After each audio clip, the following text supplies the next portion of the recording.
Hey, welcome back to Get Rich, the podcast helping you do just that. Get rich and stay rich.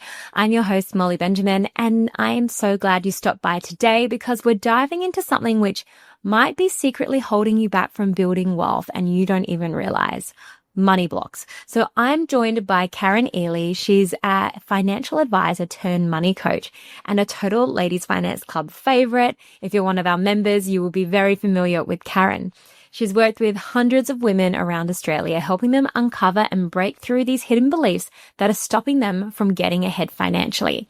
And today she's exposing the 5 most common money blocks that might be sabotaging your success. And trust me, you will want to hear these because I reckon you might be struggling with one or two. And the thing is, once women uncover their blocks, money starts flowing into their lives in ways they never expected. And here's the deal. If you learn something new in today's episode, you will thank us by hitting the subscribe button. All right, deal? Okay, now let's get into it because this episode might just change the way you think about money forever. Hi, Karen. Welcome to the show. Hi, Molly. Thanks for having me. Now, you are a Ladies Finance Club favorite, and today what I thought would be really interesting if we talk about those 5 most common money blocks that you see and what we can do to overcome them. So as I mentioned in the introduction, you've been a financial advisor, you're now a money coach, you've worked with hundreds and hundreds of different women on this. I guess to kick off, can you explain for the listeners what an actual money block is in case they're not aware? Yeah, so money blocks, think of it as like a subconscious belief or attitudes or emotional patterns that actually limit people's abilities to relate to money. So they often act as mental or emotional psychological barriers that prevent people from actually going ahead and doing those things that they want to do. They kind of almost feel stuck. Yeah. So it's like an energetic emotional block. Yeah. And I think sometimes are people even aware of these blocks? No, because that's, like I said, they sit in our subconsciousness. Yeah. And so we don't have an awareness to it. We're not actually conscious around that. So if we look at the study of the brain, there's different parts of our brain. So some parts we're aware and conscious of. And then there's other parts of our brain that we've had certain events and things happen to us or beliefs that we've created in childhood that are stored in a part of our brain that is in our subconscious part of our brain, which we don't have access to. So on a conscious aware level, we're not going, I just want to start to grow my money, invest my money, earn more. But subconsciously, there's some area in the brain that's holding you back or blocking you from achieving those practical things that you're looking to do. Yeah, that sounds extremely common with the comments I hear as well. So as I mentioned, you've worked with lots of different clients. So what is like one of the most common money blocks you hear? So the most common one that I see is around scarcity. And what I mean by that is that there's just never enough. I don't have enough. I can't make enough. Just living pay to pay, just really that scarcity mindset and energy around money. Yeah. With these thoughts and beliefs around money, these blocks, is this something that has been in them since they were a child, or have they developed it as they've gone into adulthood? Yeah, absolutely, Molly. Based on the work that I've done with clients, it always stems back to what they experienced, how they experience money and their finances from a very early age. So when I work with clients that have scarcity, sometimes they actually do have like limited financial resources. But sometimes, Molly, clients have more than enough money. They earn like 6-figure incomes. They've got assets in the bank. They've got superannuation. However, they still have that scarcity block. Yeah, I'm actually picturing a LFC member right now, and they're doing really well, but they keep saying how poor they are, pretty much. And I'm like, in my head, I'm just like, you are doing so well. So how do people then overcome that to kind of go, actually, because I always used to think as well, like for me personally, I definitely had scarcity mindset, especially at university, and I was just always broke. Everyone was broke. We were all broke. That's just how it was. We're always looking for the cheapest thing. And then some of us grew out of it and some of us didn't. Yeah, I guess how do we make that step to then go from that scarcity to the abundance? Yeah, so there's a couple of things there. We want to look at different levels of that. So that first level is really around your emotions And I think one of our greatest addictions as human beings is addiction to our own emotional states. So, and what I mean by that is you can kind of have a little bit of a stock take and say, like, on a weekly basis, what are the 3 most common emotions that I experience? Is it joy? Is it gratitude? Is it struggle? Is it not enough? Is it resentment or envy that others have things? Because we can have a mood. We can feel that emotion or feeling, and if we move out of it pretty quickly, it stays a mood. But if we experience it and we sit in it with a long period of time, it almost becomes a bit more of a way of being. And so we move from that being a mood to more of like just we identify with it more. And so when we experience that over and over again, it actually becomes part of our identity. I'm an envious or jealous person, like I'm a stressed person, or I'm a joyful person. It becomes part of our identity.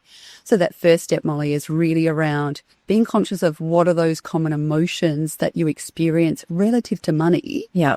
And then being really intentional around, I want to shift those. I don't want to feel those emotions around money anymore. Yeah. And so we almost need to just create it in our body that, okay, we're going to start to feel gratitude or joy or positivity. Yeah. But because we've never experienced it before, we've got to be really intentional about, I'm just going to feel this in my body, and I might just do it for like a minute a day, a couple of times a day, and you just grow it. Like you're going to the gym and building up a muscle. We need to do the same thing with our emotions. Yes, big time. I love that. Okay, so that's the most common one you come across, that having enough. And it's so interesting because I speak to a lot of women, and that always comes up. It's like, I want to have enough. And I said, great. Do you know what enough is? And they say, I don't know what enough is. So I'm like, well, how do you know what you're getting to if you don't know what that amount is? So it's really interesting, that one. I think our financial goals, like our money needs a goals and a direction and purpose. So I think what you said around, well, how much is it? We need to be really clear and articulate what is that amount that will make me feel safe and secure, financial security or financial freedom. What is that actual amount that we're working towards? Absolutely. Because then exactly you can put a plan behind it and hit that. What's probably like the second or another really common money block you see? The second most common one is around undervaluing themselves or feeling unworthy. I think unworthiness definitely is number 2. Okay. And so how this plays out is often I work with people that they have such great skills, talents and abilities. They're really good at their job, but they really struggle negotiating pay rises or to be paid what they're actually worth. Or if they've got their own business, they're not charging properly, or they feel uncomfortable asking for their worth. I think that's really like a big one that I see. Yeah, totally. And so what are some things, if someone's listening and they're like, oh yeah, that's definitely me, how can we work on that self-worth? Again, we've identified ourselves as being unworthy or not worthy enough or not being good enough. Yeah. And so I think one of the first things is to go back and recall, when was the first time that you felt unworthy or not good enough? As early back as you can remember, because we now identify with being unworthy or not good enough. And so we need to do more, be more, have more.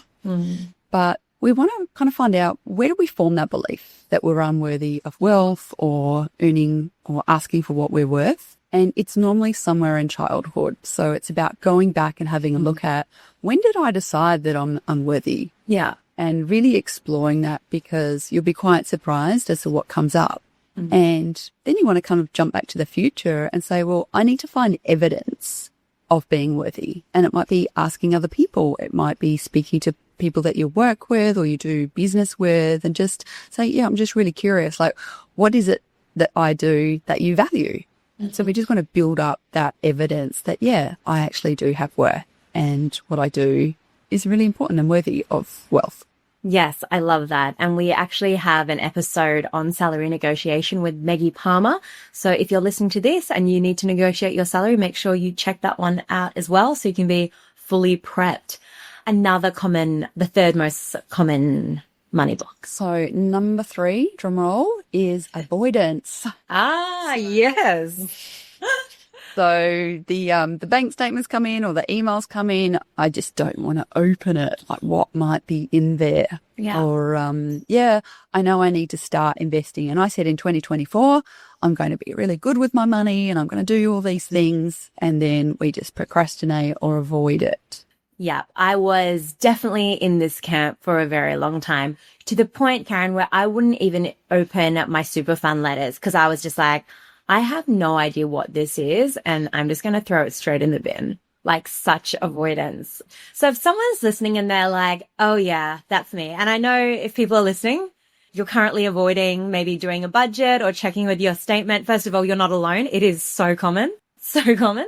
What's a step they can take to stop avoiding and take action? Because I get it. It's like, it feels really overwhelming when you start. You're just like, where do I even begin? So I guess, where do they begin?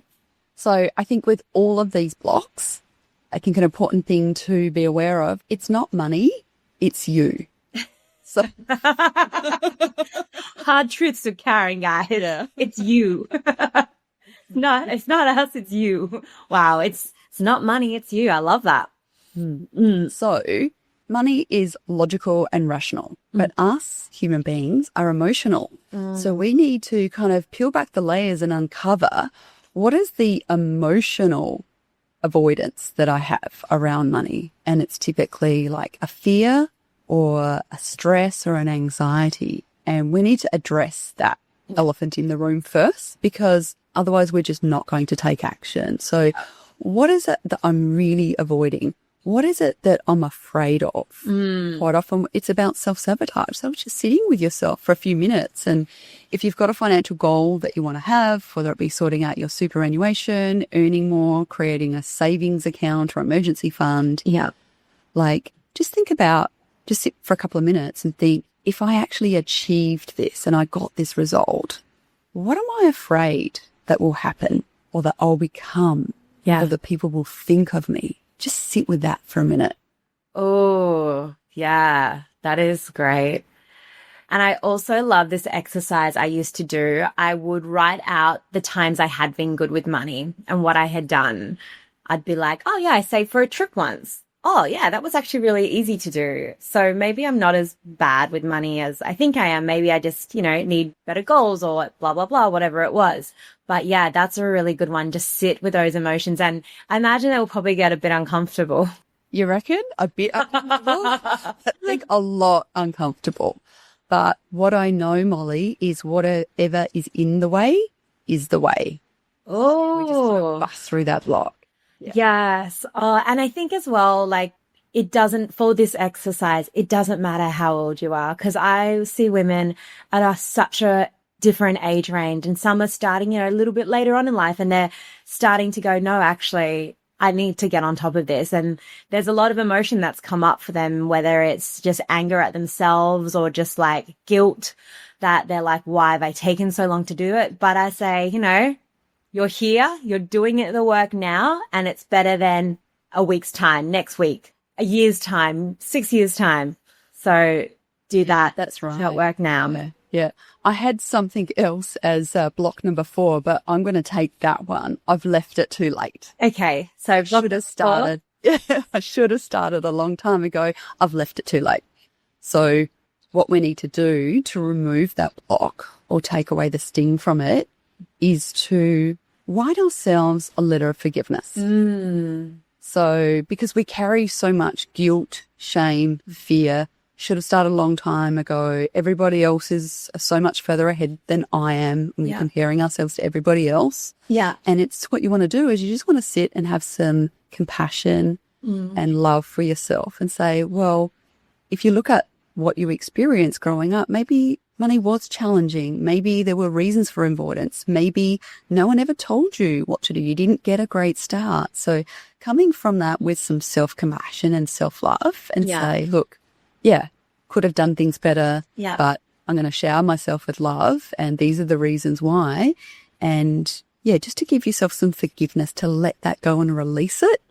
Because if you're carrying that into 2025, it's going to be really hard. It is going to literally block you from taking that action. Yes. And there's a quote here that I love. It says, do the best you can until you know better. Then when you know better, do better. And I think, we're all starting at such different start lines. So some of us have been given these amazing opportunities from childhood. Some of us had really positive relationships with money from an early age. Some of us didn't. Some of us got set back. Some of us got pushed straight back to the start line when they were almost at so we're all in these different places. So it's just a matter of taking action now. And I love that, writing yourself a letter of forgiveness around money. I actually did this once and I was like in tears by the end of it. Yeah. The tears is a great thing because it's an energetic release. You're getting out of your body, out of your system. It's a wonderful thing to do. Because for me, it was just so much anger at myself for just having been so wasteful and just being so avoidant, and what I could have had I started this earlier. And I just had to let that go and go, okay, it's time for a clean slate, and let's begin again. Yeah, absolutely. So a letter of forgiveness to yourself, or another one that I like to do is write a letter to money. Dear money. Yeah. And just think of it like a friend. Like if you had a pen pal and and it was money, just write all of the things about it, some of the things that you want to forgive yourself for, that you want to be grateful for, and just writing a letter to money. Yeah. Quite often there'll be an energetic release there as well. Nice. Simone Ginnison, who is a money coach in the UK, and she wrote a book called Sheconomics, but she always used to say, imagine if money came to tea. So imagine if money knocked on your door. For you, what does look like? Is it a man in a suit? Is it a woman in a power outfit? Does she rock up in a convertible? But for so many people, it was this really scary, evil person that they didn't even want to invite in for tea. They were like, oh no, they're not coming into their house. And that was Yeah. Or it could be like, money's not going to come to my house. It doesn't like me. It's not even going to come over. Yes. Well, yeah. And there was just so many different associations, but most of them were not good. They were negative. So it was like, well, that's a good starting point as well, because that's showing you, what are you actually thinking about money?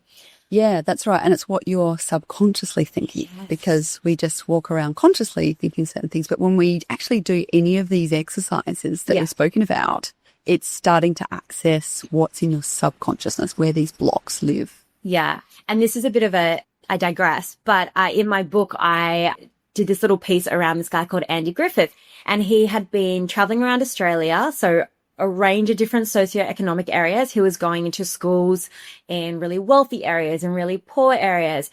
And they would do this exercise where the kids had to shout out.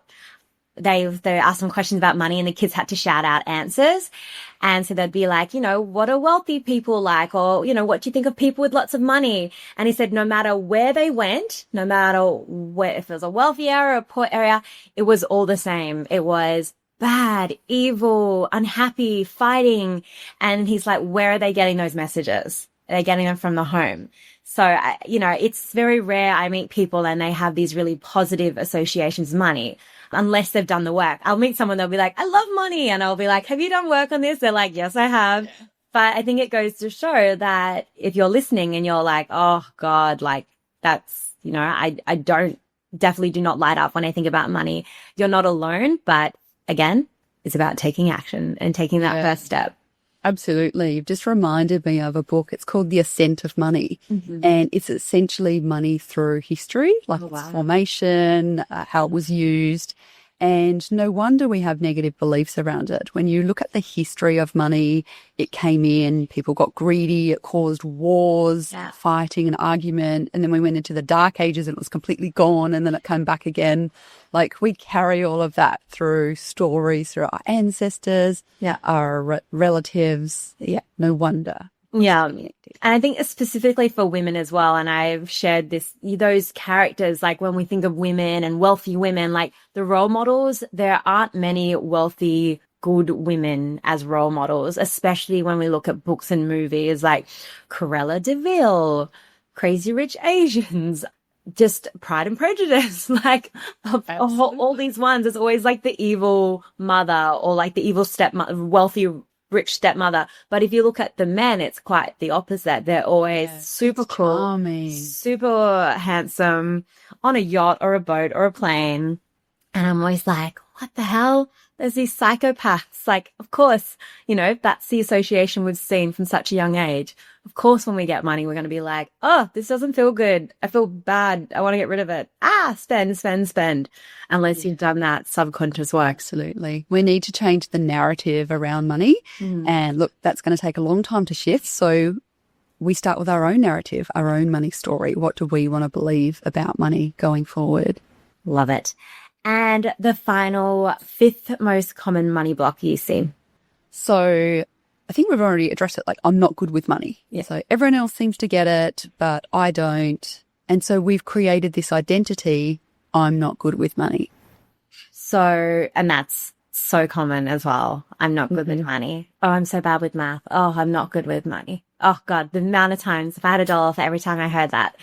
So again, with that, I mean, we've talked about lots of different solutions, but again, if that's something we really believe that we're not good with money, I guess that's going to then show up in a lot of different ways in our life, whether we just absolutely, avoid come into doing that it, avoidance, or use it as an excuse. valuing ourselves. Yeah. Well, I'm just really bad with money, so I spend it all.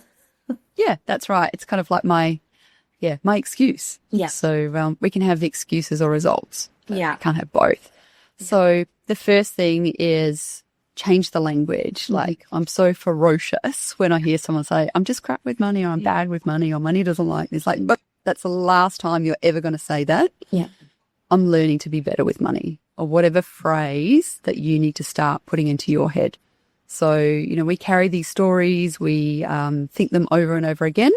And we know that with the study of the brain and neuroplasticity, we can change those thoughts that we have. We have 60,000 thoughts running through our brain every day, Molly. Oh my gosh. 95% of them are the same ones as yesterday. Yeah. So, hey, tomorrow, some of my thoughts are going to be a little bit different, especially me relative to money. I'm being good with it, or learning to be good with it. Yes. So challenge for the listeners. Next time you go to say, I'm bad with money, you're going to replace it with, what's something they can replace it with? I'm getting better with money. Yes, I'm learning to be better with money. Learning to be better with money. Yeah. So Getting better with money. You guys can make a virtual promise to us that now you're going to say, I'm getting better with money, not I'm bad with money. So that's your 2025 challenge from Karen and I. And it's about, you know, really connecting with whatever words are going to appeal for you. So, and that's why I said you wouldn't want to change it to I'm good with money, because that would just feel icky. So it's got to be something that is a shift, but a realistic shift for you. So it's working out what are the things that you need to tell yourself every day consistently. Yeah. And I always use that example of I went for a run last year, or I don't know, the year before, whatever. I've been for runs since, but it was a little while ago. And I was running up this massive hill and I was like, oh, I'm so unfit. And then I thought, you know what? I'm going to tell myself I'm getting fitter. I'm getting fitter. Every step, I'm getting fitter. And by the time I got to the top of that hill, I was like, yeah. But had I been like, I am so unfit. Why did I do this? I wish I'd been running more. Like, it would have been such a negative experience, and I probably would have just stopped and started walking. So again, I think it's those internal voice, that internal voice you're telling yourself, hey, I'm getting better with money every single day. Or, hey, I can do this. I'm just, you know, it's just a little bit every single day. Yeah. And if I can kind of extend on that concept, I too, last year, did a lot of running and it got really hard and got really tired.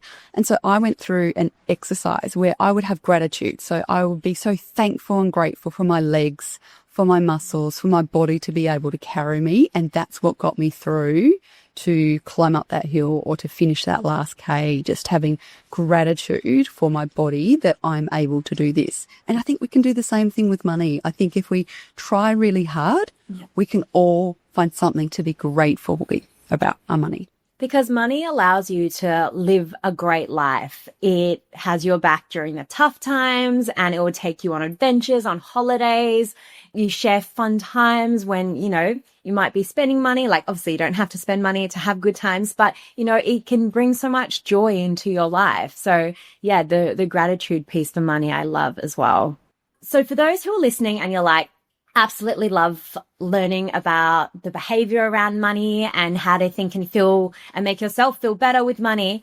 We actually put together a course last year together, and it did. Yeah. And it goes through. Do you want to give people a bit of a rundown of what we cover in it? Yeah. So it's really around thinking and feeling differently or better about money. So it's really that internal job. So the exercises, so we've got 5 modules in there, and each one of those is designed to help you shift some of those money blocks, change your beliefs. The program is designed on the way that I would work with a client one-on-one. And I'm very aware that not everyone has the financial resources to work one-on-one with someone like myself or another behavioral money coach. So we created this program that is a lot more accessible financially, but it takes you through the same process that you would get working one-on-one with a money coach. So we start off by exploring your money story. And the next module is all around having a look at, well, what are my money types, my different patterns and behaviors, and actually identifying where did they come from, and looking at our parents and family members. And then so we kind of do a lot of reflective work around our past, and then we kind of move into the present, and we have different strategies depending on your emotional wounds and money wounds that you had. What are some of these practical things that I can now put in place to help me improve my relationship with money?